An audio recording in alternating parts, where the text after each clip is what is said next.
All right, Rabbi, say good morning. Good morning. Let us begin. I think we are okay. All right. Okay. Yeah. I don't know. I think it looks like somebody maybe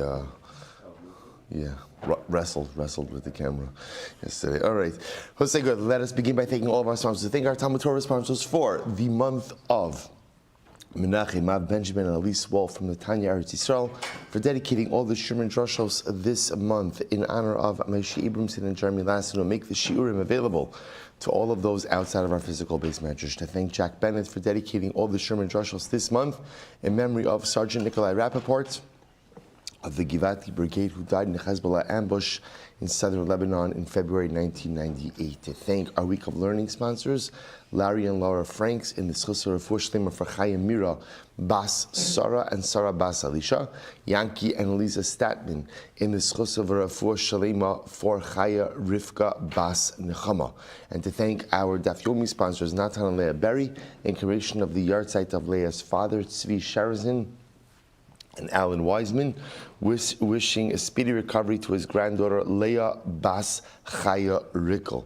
We also, of course, extend our refuah shalema to our chaver Dr. Ron Gartenhouse, Ruvain Baruch Ben Esther. We hope that all of these cholim have a refuah together with Kol Cholei Yisrael. So with that, let us begin. Today's daf is daf Pei 80. We are picking up Emirat Hashem on Ayin Testament Beis 79b, and we are picking up Emirat Hashem at the bottom Mishnah. Kasav l'shem malchus she'ena hogenes. Very interesting sugya today.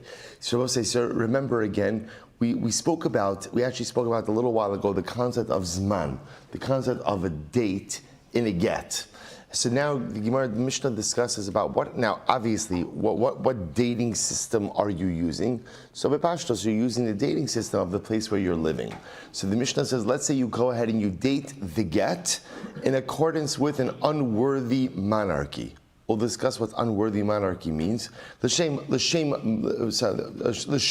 malchus madai, or what happens if you dated according to the Median Empire. Now again, I will say that Malchus no longer exists. Or the Shom Malchus Yavan, or the Greek Empire, which also no longer exists. Lebinyan Abayis, let's say you date it in accordance with the Beis Hamikdash, which unfortunately does not yet stand. Lechorban Abayis, or you date it in accordance with the number of years since the destruction of the Beis Hamikdash. So I'll say, these are all examples of dating the get, not in accordance with the monarchy in which you are presently situated. Or, let's say you were in the east and you wrote in the get that you were in the west. You were in the west, you wrote that you were in the east. So we'll say this get is invalid. This get is invalid. And I will say the way the Mishnah highlights the invalidity of this get is, if she were to use this get to get remarried, so we'll say what will be the halacha? She would have to leave husband number 2 and would not be permitted to remain married to husband number 1. Now she'd have to leave husband number 2 because that's effectively adultery. She'd have to leave husband number 1 because she's committed adultery. Now, granted, again, she has not intentionally committed adultery, but Allah said de facto adultery is still adultery. The ein law lo ksuva, and she will say she is not entitled to a ksuva, for lo peiros, for lo mazonos, so she's not entitled ultimately, again, the Mishnah says, to peiros, to any of the benefits of forfeiture through the ksuva. For lo mazonos, she's not entitled to support. For lo beloos, also we saw this in our ksuva days, represents again as the husband gets rights to use her property over the course of marriage. Anything that's left over from those properties, belows, goes back to the woman upon death or divorce. She loses belows, lo alzeh velo alzeh. She has no claim for any of these things, either on husband number 1 or on husband number 2. Furthermore, imnatla mizeh umizeh. If she took any of these things from husband number 1 or husband number 2, tachzir. Ultimately, she has to give it back. V'havlad mamzer mizeh umizeh. I will say the offspring from either one of these marriages will be a mamzer. Now, what that means is like this. The offspring from husband number 2, I understand, right? Because since she was never divorced from husband number 1, therefore, again, the quote-unquote marriage with husband number 2 wasn't a marriage. Halachically, it's adultery. The result of adulterous union is a mamzer. Why is the offspring from husband number one a mamzer? Rashi points out over here, midrabanon. Midrabanon. There's a concept of mamzerus midrabanon. Okay. Velo alzeh, velo zeh v'zeh metamin. So we'll say furthermore here, Rashi says over here, yeah, okay, fine. So we'll say, good. Velo zeh metamin. We'll say if husband number one and husband number two are kohanim, and now we'll call it Rachel. Rachel dies. Neither of them have the right to become tummy for her. Neither husband number one or husband number two ultimately again are entitled to her earnings.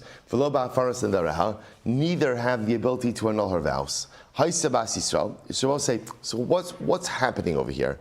So we'll say essentially what's happening over here is this is a case the book is being thrown at everyone. That's what's happening over here. Chazal need to make sure that Gittin are done in the right way. If a get is not done correctly, then chas v'shalom, what could end up happening is mamzerus.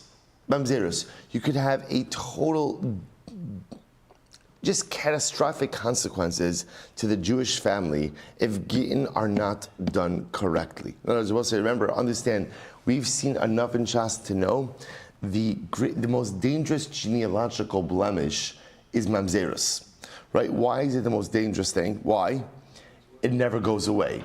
It remains within a familial line, right, forever. Are there ways to go ahead and stop it? Sure, but they require some pretty drastic things.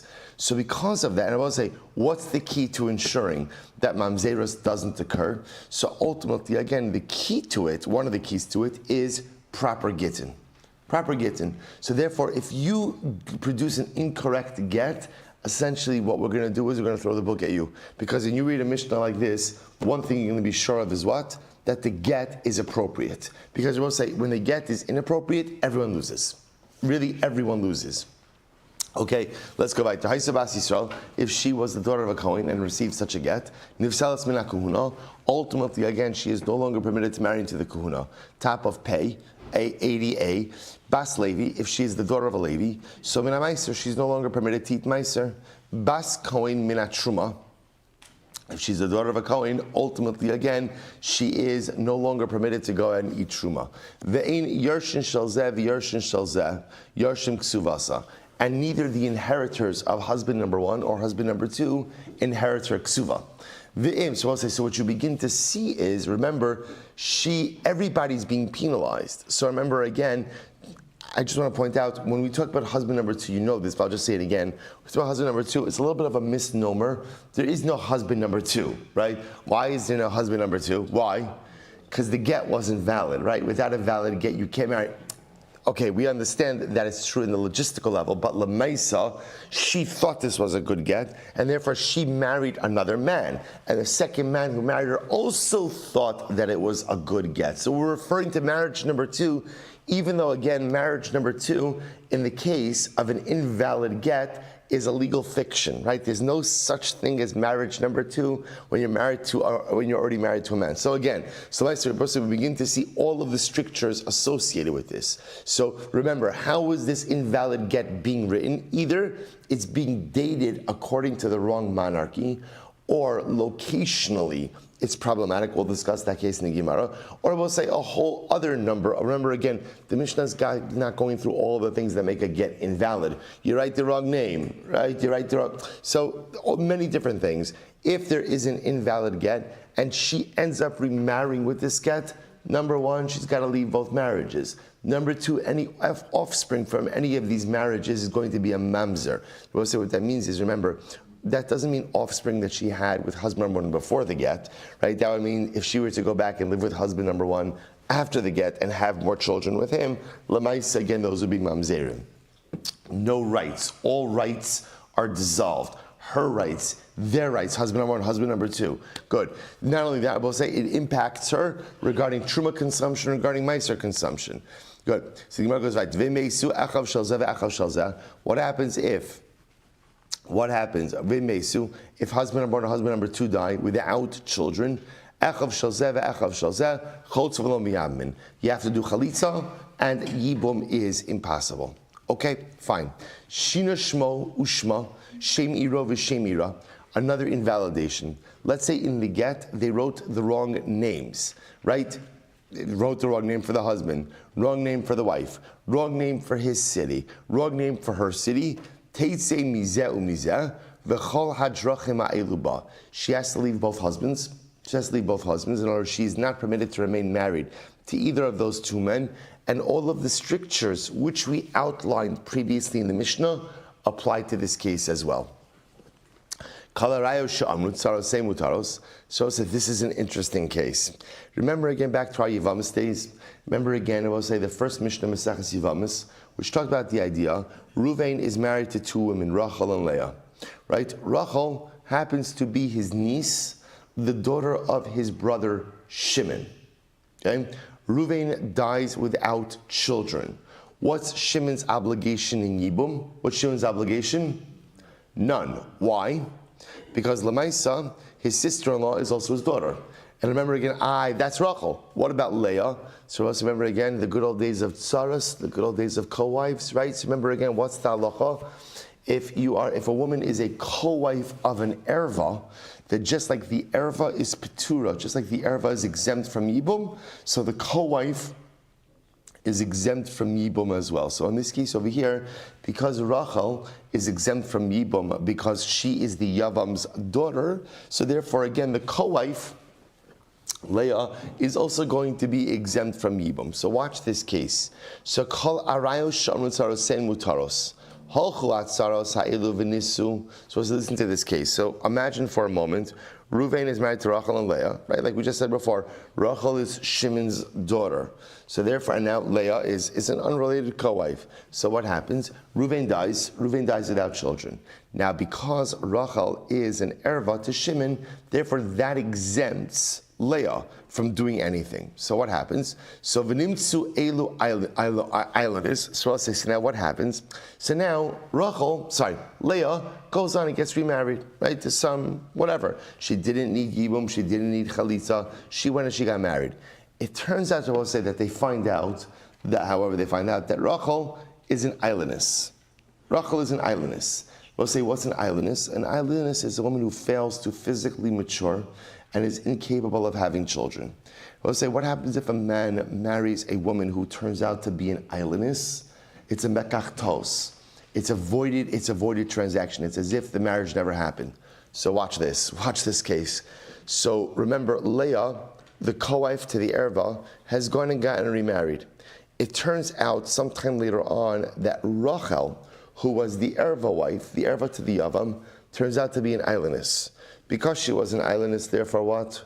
Her marriage to Ruvain was a voided marriage. It was never valid, which turns out that when Ruvain died, Leah, the co-wife, was actually obligated in Yibum. Okay? Because she was no longer a tsaras erva. But yet remember in the interim what's happened over here. So Leah has gone and gotten remarried. Which is now an illegal marriage, because technically, again, she was subject to Yibum. So what's the halacha? We'll say, what's the halacha? Teitzei mizeh umizeh. So Leah now has to leave husband number one, and husband number one is dead, right? She has to leave husband number two, v'chol hadrachim ha'elu ba, and all of the things that we discussed regarding a woman with an invalid get will apply to her as well. Hakones es yivimto, so a man marries his yivama, v'halchat sarasa v'nises la'achar. And I will say this is a different kind of case. Imagine, so same thing, Reuven is married to Rachel and Leah, but let's say in this case we have no tsaras erva. We have no erva cases. So Reuven dies, Shimon does yibam with Rachel. Shimon does Yibum with Rachel. Fine. After Shimon does Yibum with Rachel, what does Leah have to do? What does Leah have to do?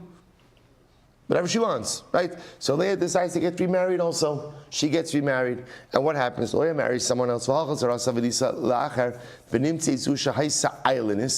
now it turns out to say that's what? That Shimon did Yibum with Rachel. Rachel turns out to be an islandess. If Rachel's an islandess, that means that what? The marriage was void. If the marriage was void, it turns out then that Leah is subject to Yibum. But in the interim, Leah married someone other than her Yavam. Teitze mizeh umizeh v'chol hadrachim ha'elu ba. So Leah has to leave husband number one, again, who's dead, right? But she has to leave husband number two, and all of these strictures, right, that we mentioned earlier in the Mishnah apply to her. Kasav sofer get leish. Okay, so we'll say good. That marks the end of the Mishnah's cases of dramatic penalties for people. See, I will say it's actually two different cases, because the first part of the Mishnah spoke about a woman who remarried with an invalid get. Second part of the Mishnah, interestingly enough, the woman in question didn't do anything wrong. She didn't do anything wrong. In other words, she operated in good faith, thinking that her co-wife was either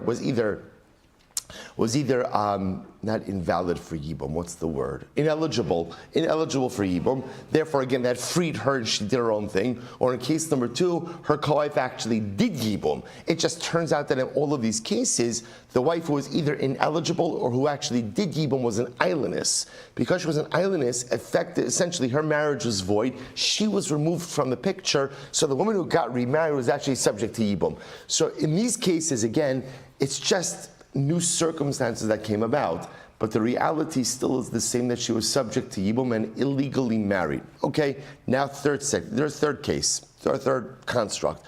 Kas is actually very interesting. Kas of sofer get leish v'shover leisha. Well, say, look at this case. Imagine for a moment you have a sofer, right? Reuven's married to Rachel, and Reuven's right, just back to good old one husband, one wife, right? Reuven's married to Rachel. Reuven's divorcing Rachel. Okay, so Reuven does everything right. He hires the sofer. So I'll say this is now going to be a case of scribal error. What's the error? So kasav sofer get leish v'shover leisha. So this sofer, what did he do? Right, he wrote a get for the husband, right, to give to the husband, and a shover, a receipt for the wife. Now I will say, what's the receipt? What's the receipt? Remember, upon divorce, wife gets paid her ksuva. So we'll say, now remember, how does husband ensure that halacha l'maisa, the wife doesn't go ahead and the wife doesn't try to collect her ksuva again? They take back the ksuva document, tear it up, right, and she gets a receipt for payment. A receipt for payment. So in this case over here, Reuven ordered the divorce package, right? So the package comes with one get and one shover, right? That's the package. Right? So now what happens? So fine. So what occurred? V'ta v'nasan get li'isha v'shover li'ish. Now, both say the sofer gave the wrong documents to the wrong people. So he gave the get to the woman and the receipt to the husband. I will say, so remember, everybody gets their document. So what happens? So v'nas luzelazes. Now, everybody gets their document. I will say, this is why it's important to read the paperwork. Neither of them read the paperwork. Instead, what happened? The husband gave the document in his possession to the wife. The wife gave the document in her possession to the husband. So what ended up happening over here? So the husband receives the get. The wife receives the shover. The wife receives the receipt. So la'achar zman, so we'll say sometime later on, I don't know, they're feeling nostalgic. They decide to go ahead. So remember again, both of them receive this rolled up document or whatever, a document in a folder. Neither of them read what they got. La'achar zman, sometime later on, hari aget yotze miyada ish v'shover miyada isha. So sometime later on, they decide to read the documents, and it turns out the husband says, whoa, that I thought I was holding the receipt. Which showed that I paid the ksuva. It turns out I have the get. She says, I thought that I had a get. It turns out I have a receipt. So what's going on over? So what's the halacha? This is a much easier case. Right? It's a much easier case. Now, if Chas V'Shalom in the interim, Rachel has remarried, right? She has a brand new life for herself. Everything is great. There's only one problem, which is she never received the get. This isn't even a case. I want to just point out this isn't even a case of an invalid get, right? What is this a case of? No get, right? Remember, we'll say in this case she never received a get. Remember, the sofer handed her a get, which is of no consequence. She thought she was getting a receipt. She handed the document over to the husband. So in this case, she actually handed the get document over to the husband. She never received. It's not the pshat that she received an invalid get. She never received a get. So because of that, she's not divorced. If she's not divorced, then again, if she did remarry in the interim, she has to leave husband number one, and of course remains prohibited to husband number two as well. I'm sorry, I will say, and all of the aforementioned strictures apply to her as well. Rabbi Eliezer says, Imla alter yatsa. So I'll say, well, that's discussing what this means. If they discover this immediately, then she has to leave the marriage. Then it's not a good get. However, if this only becomes discovered after some time later on, the first husband is not believed ultimately to erode the rights of the second. So Rabbi Eliezer comes along and says something very interesting. If we discover the mix-up immediately, fine, you're right, it's not a valid get. If this is not discovered till sometime much later on, so it's actually interesting. Essentially what Rabbi Eliezer is saying is, we think there's some type of collusion. Maybe they're scheming together to ultimately get back together. Maybe that's what's happening over here and trying to show that ultimately there was never a get. Okay, we'll discuss in the Gemara exactly what that means. Let's go back. Says the Gemara, my malchus she'eino genis. Well, so the first thing Mishnah introduced us to, Mishnah opened up with the statement that if you date the get in accordance with the years of an unworthy monarchy. What's an unworthy monarchy? To which the Gemara says, malchus haromim, the Romans.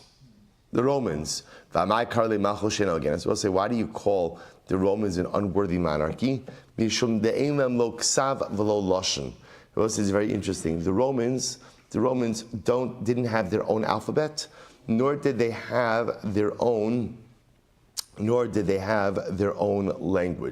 I guess the Gemara saying over here is that Rome really absorbed previously existing empires and ultimately again assimilated their writing and their language and made it their own, modified it a bit, but ultimately again made it their own. So because of that, Rome in the eyes of Chazal will say it's also, Rome is also often spoken about disparagingly by Chazal, also because of all of the tragedy and misfortune that they visited upon Klal Yisrael. In any event, here they're called the Malchus She'eino genis because they don't have their own language, they don't have their own alphabet. Amar Ula, Mipnei Mata Kinu Malchus Begittin. So what's very interesting, and what you see according to the Mishnah, is Gittin were dated in accordance with the monarchy in which the get was being written.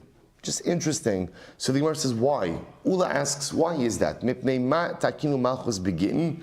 Mishum Shalom Malchus. I'll say if this was done, so they would date the Gittin in accordance with the years of the monarchy in which the get was being written to preserve peace with the monarchy. Shalom Malchus, right? We were Jews living in foreign lands. We should preserve peace with the monarchy. And I will say, here's what's fascinating. Take a look at Rashi. Mishum Shalom Malchus. So I'll say, this is Rashi. 4 lines up from before the lines get wide on the bottom of the page. It's actually a very profound Rashi. He says, Mishum Shalom Malchus, She'ehei lanu Shalom imahem. Ultimately, we should have shalom with the monarchy in which we are living. Sheyomru chashuvim anu be'eneihem, shekosim shtaral seihem bishmeinu. So I'll say, I don't understand, how does dating our Gittin preserve peace with the monarchy? And I will say, what's the answer? That the monarch will see, oh look, the Jews are dating their important marriage documents in accordance with our monarch, in accordance with our dating system, and therefore what? And therefore we are chashuvim be'eneihem. We are ultimately important in their eyes. Important in their eyes. I will say, you see from here an incredibly profound strategy for creating shalom. We'll say, how do you create shalom? And you could apply this in anything. Maybe the best place to apply this is in shalom bayis. Isn't that the $1 million question? How does a person create shalom bayis? How does a person create marital harmony? So I'll say the answer is in Rashi, Gittin, Pamad Aleph. How do you create shalom? By making someone else feel important. That's shalom. If someone else feels that you're machshav them, if someone else feels that they are important in your eyes, you'll say, what's at the core of most marital conflict? What's at the core of most of it? Is one spouse feeling unimportant in the eyes of the other. You don't care enough about me, right? I'm not the center of your universe. You don't put me first. You don't care about me. You don't care about me. The other stuff that often comes up, those are often manifestations of a core problem of not feeling chashuv. My husband doesn't make me feel important. My wife doesn't make me feel valued. People say it's incredible. So Ula says over here, why do we date our Gittin in accordance with the monarchy? We want them to feel importance. Because if you make the monarchy feel important, there'll be shalom. You make your wife feel important, there will be shalom bayis. It's such an incredible yisod, I will say. And again, it's not just in marriage, it's in relationships in general. If you give people kavod and you make them feel important, you make them feel chashuv, that's how you generate a sense of shalom in your life relationships. Incredible, incredible, incredible. I'll say, and it's good, by the way, this is why it's also good to chazer over this Gemara on Erev Shabbos. I'll say, which is why a husband must bring home flowers for his wife on Erev Shabbos. I'll say, it's not a nice thing, it's not a Shana Rishona thing, it's not, and don't be one of those guys that says, oh, my wife told me she doesn't need flowers. Yeah, and if you actually think that that's MS, then you obviously fell asleep at the wheel during chassan classes or something, right? I'll say, there's an absolute chiyuv to bring home flowers for one's wife every single Erev Shabbos, and not supermarket flowers. I just want to be clear as well. Not supermarket flowers, right? Something chashuv, something nice. I can give you the name of a florist if you need, right? So I'll say there's whatever, not a commercial over here, right? But Lamaisa, every single Erev Shabbos, you're eating at home, you're not eating at home. Why? See, because the $25 that you're going to spend on a nice dozen roses makes a wife feel chashuv. She doesn't like flowers. There's no such thing as a person in this world who doesn't like flowers. Right? Flowers are beautiful. Again, you do a little something, you go out of your way, an investment of $25 a week to make the most important person in your life feel chashuv is the best investment a person can make. Let's go back there. Says the Gemara. Okay. Umishum shalom malchus teitzav avad mamzer. But one second, I don't understand. So I'll say, if the get is invalid, so now you're telling me now this is a rabbinic thing. So halacha l'maisa now, if I fail to date it in the right way, so therefore again halacha l'maisa, the get is not good, and the children from second marriage will be mamzerim. So midaraisa, you don't have to do this because I didn't do something midrabanan. The get's not going to be good. Omer used to say, anyone who changes from the paradigm that Chazal set down when it comes to Gittin, Havlad Mamzer. So we'll say this is a special penalty, that even though such a get ultimately may be valid midda oraisa, Chazal control Gittin and Kiddushin, or Kiddushin and Gittin, and if you change from the paradigm, ultimately again, the get is invalid. Marriage with such a get will result in Mamzerus. Incredible. L'shum Malchus Yavan. So as you remember again, the Mishnah then went through a whole bunch of examples, right? If you dated the get according to the Greek monarchy, to the Median monarchy, to the building of the Beis HaMikdash, to the structure of the Beis HaMikdash. In other words, why do you have to go through all this? I get it. We'll say, what's the halacha? Date the get in accordance with the monarchy in which you are currently situated. That's the bottom line. Why do you have to give all the examples? To which the Gemara will tell you why. If you would have just said Rome, Mishum de Malicha, because ultimately, again, that is a valid, right, existing monarchy. Maybe I will say, if you're going to date it in accordance with a monarchy that exists but no longer exists, maybe that doesn't invalidate. Or maybe no, you can't date it in accordance with another rival monarchy, even if that monarchy no longer exists. But if you want to date it in accordance with the year since the Beis HaMikdash stood, then fine, who cares? In other words, that's a historical fact, it's not going to make any problems. Or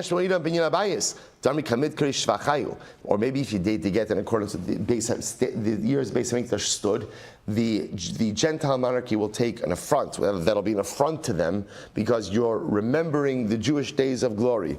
Maybe if we did into the accordance to the destruction of Beis HaMikdash, that will not be an affront to the Gentile monarchy. Therefore, again, I will say tzricha. So bottom line is, in order for the get to be valid, one has to date it in accordance with the contemporary monarchy, and doing anything else ultimately, again, will be an affront and will validate the get. Incredible. So similarly, again, if they were in the east and instead they wrote in the get that they were in the west, it's invalid. So the Gemara says, man, who's in the east? Who are we talking about?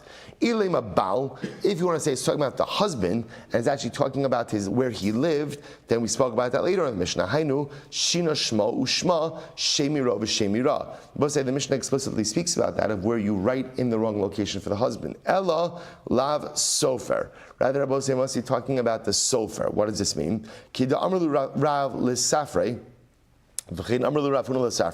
Supposed to listen to this. So Rav used to say to the scribes, if used to say to the scribe, Ki asivu b'shili, ksuvu b'shili, v'afagav demunster l'chu mili b'hini. V'chi asivu b'hini, kasu b'hini, v'afagav demunster l'chu mili b'shini. So say shili. This is very interesting. We'll say, remember, a sofer writes the location of the get, in the get, the location of where the get is being written. Now, what happens, for example, if let's say the get was commissioned in Shili, but they're writing the get in Hini. So do you write in the get the area, right, that the get was commissioned in a particular location, or where the get was being written? So we'll say the Gemara says, in that type of situation, we always write where the get is being written, not where the get was commissioned. That's what the Mishnah means when it says, Haya b'mizrach v'kasav b'mayrav, right? If ultimately, again, they were writing the get in the east, but the get was commissioned in the west, you still write in the east. You always go in the location where the actual get is being written, not where the get was being commissioned. Amar Rabbi Yehuda Amar Shmuel. We'll say Amud Beis. Suti Rabbi Meir. These are the words of Rabbi Meir. We'll say, what are the words of Rabbi Meir? Rabbi Meir is the author of the Mishnah. We'll say, again, remember, we have a general concept of Stam Mishnah. Rabbi Meir, right? Generally, again, just an unauthored Mishnah is often the view of Rabbi Meir. So Rabbi Meir is the one who says that Allah Chalamaisa, if you go ahead and you date a get in accordance with another monarchy, different monarchy, the get is invalid. Right? According to Rabbi Meir, you have to date the get in accordance with the monarchy in which the get is being written. Failure to do so invalidates the get. So these are Rabbi Meir. Bacham decham say, afilu lo kasav ela l'shem center shebeir harezu migurashes.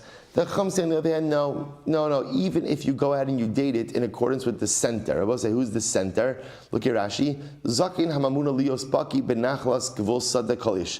So I will say, this is. There's a technical term for this also now. It's the guy. The center was a government position, but he was like a local government position. He was the guy who knew the boundaries of everyone's property. There's a name for this. Surveyor? Yeah, I don't know. So say you could go into Baltimore County, right, into and there's like an office where they know your property ends over here, your property starts over here. They have all the records of the deeds, of the surveys, of all these different things, whatever. He's the land guy. That's the center. He's the land guy. So I will say, so ultimately, again, I will say this is a very, very, very low-level position, right? This guy is not, he doesn't rank up there on the highest. So the Chum say that even if you go and you wrote in the get, in the I'll just go with surveyor, right? In year 3 of the office of Frank the surveyor for Baltimore County, right? So Chum say that's enough as well. That's fine. That's fine. So I'm going to tell us a story. Hahu Gita davakasiv belashum is tandra.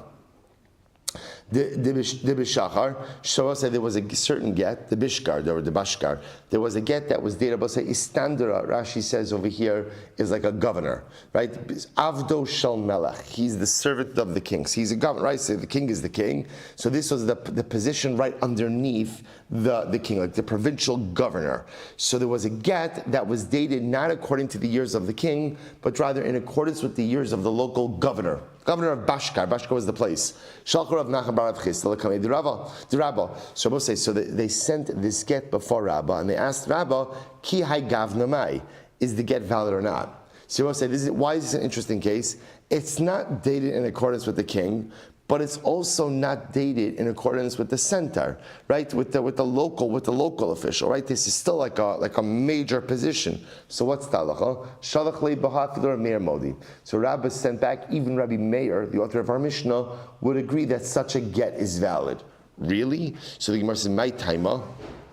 My time, what's the reason? Me'osa malchusu. Because Rabbi say dating it in accordance with the governor is still considered to be dating it in accordance with the monarchy.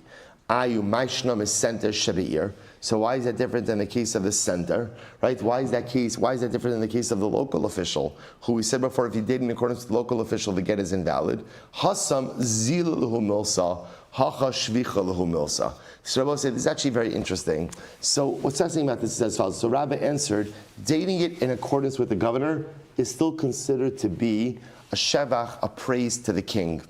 Dating it in accordance with the local, county official, that's a denigration of the king. So I'll say, it seems to be what Rabbi's aiming at is like this.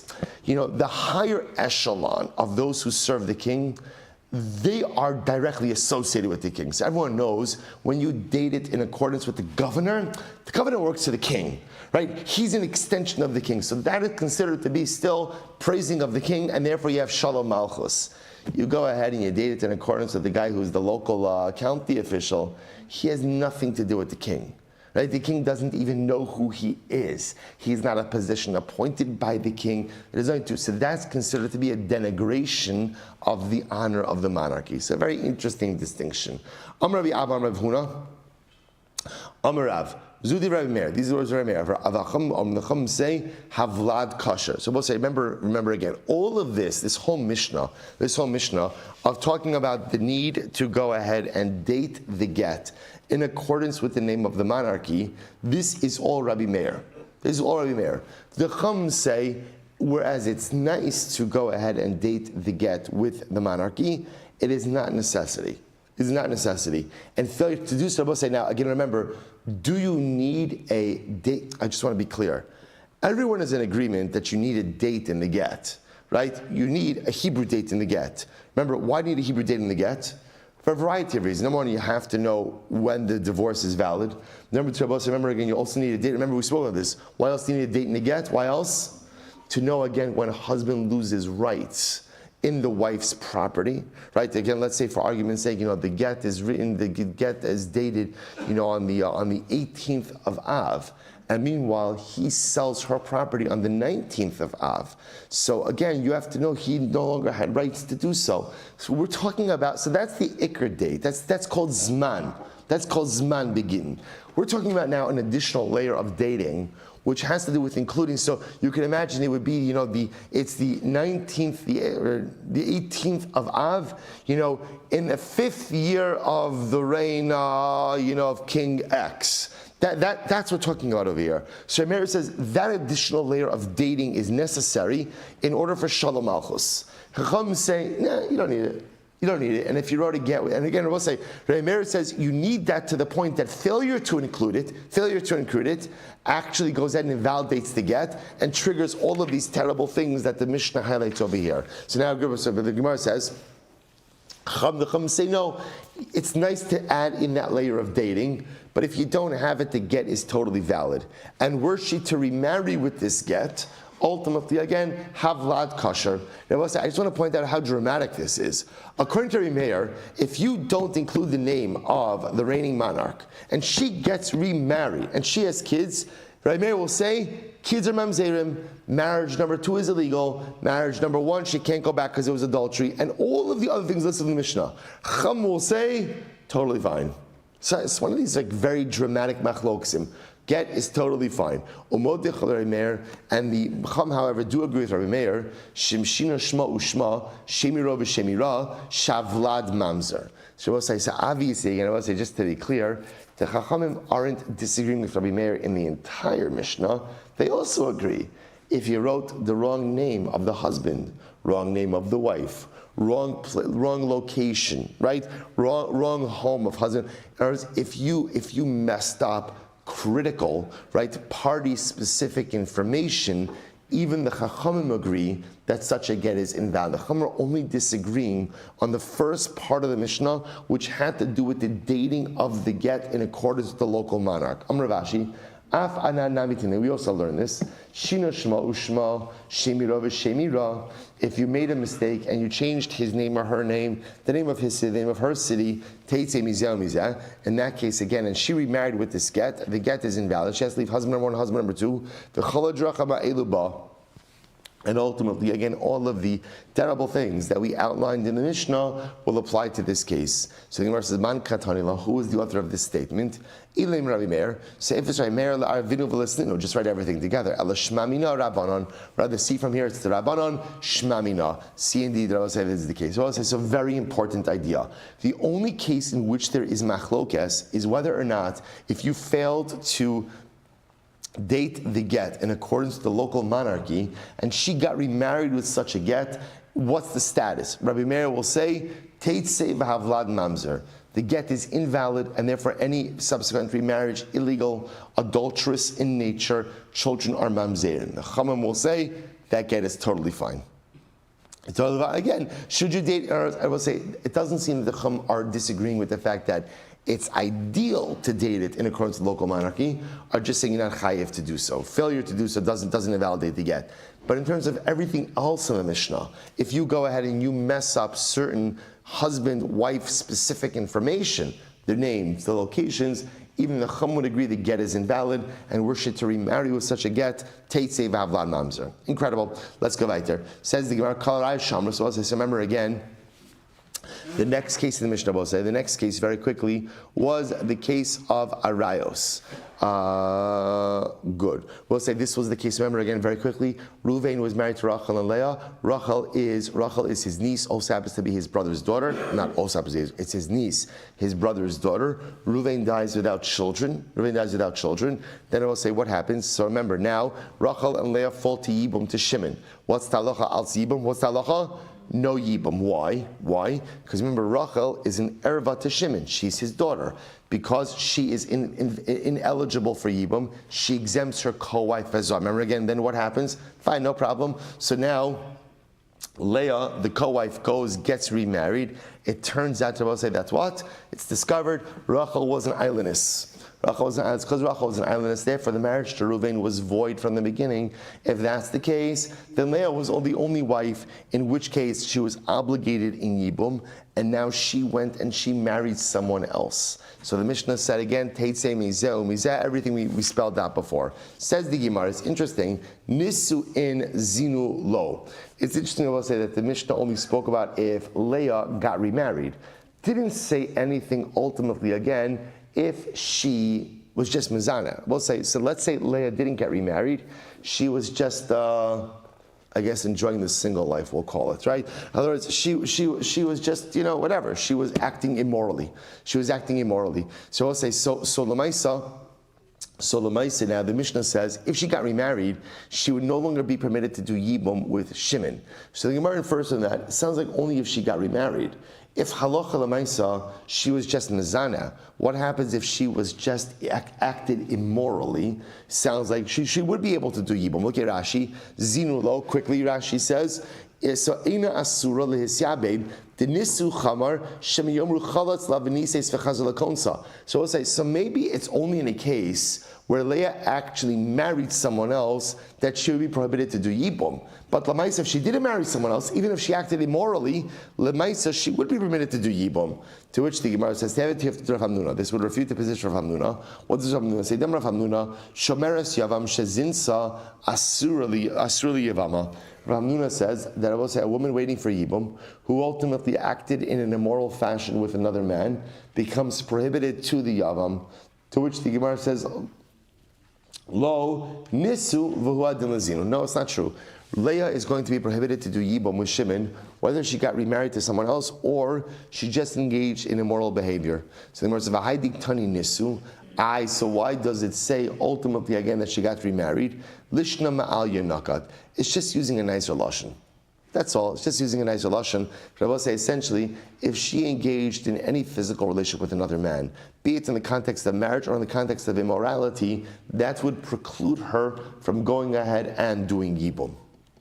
Others say nisu v'huadin lazinu. The halacha is not explicitly if she remarried, but even if she was mizana. Let me say that Rav Hamnuna. Suppose I say this first Rav Hamnuna. Rav Hamnuna, shomeres yavam shezinsa asur liyavama. That a shomeres yavam who engages in znus becomes permitted to her yavam. Lo nisu dafka. No, the Gemara says no. It must be only dafka nisu. Mishun the michlefa Be'isha shahalach ba'ila l'medina siyam. Because I will say this case can be confused ultimately again with a situation of a woman whose husband went overseas. So I will say, bottom line for our purposes, halacha l'maisa, the way that Rambam Paskins in this case is dafka only if nisu. It is only if Leah had married someone else in the interim, thinking that it was legal. But remember again, from Leah's perspective, why is Leah getting remarried? Why is she getting remarried? She thinks it's totally permitted. Why is it totally permitted? Because halacha l'maisa, her co-wife was an erva to the yavam. Her co-wife was erva to the yavam, therefore they're all exempt from yibum. So remember, I want to be clear,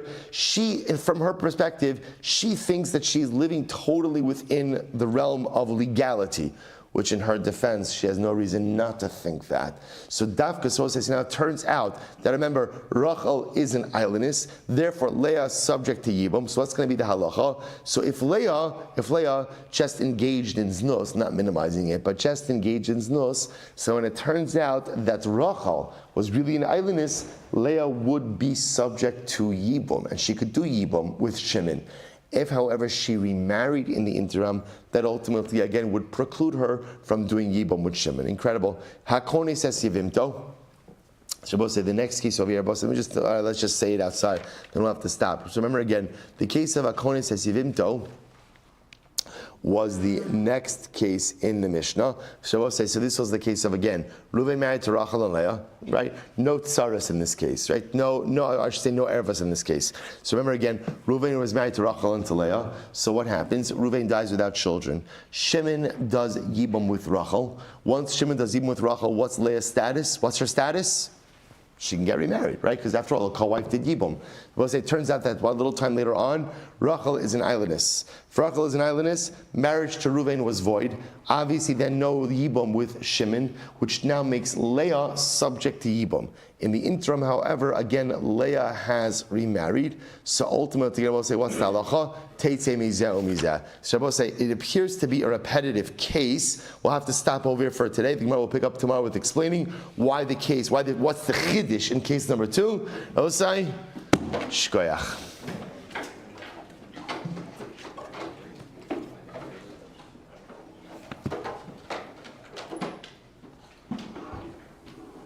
All right, Chevron Zoom, good Shabbos, everyone. Good Shabbos, good Shabbos.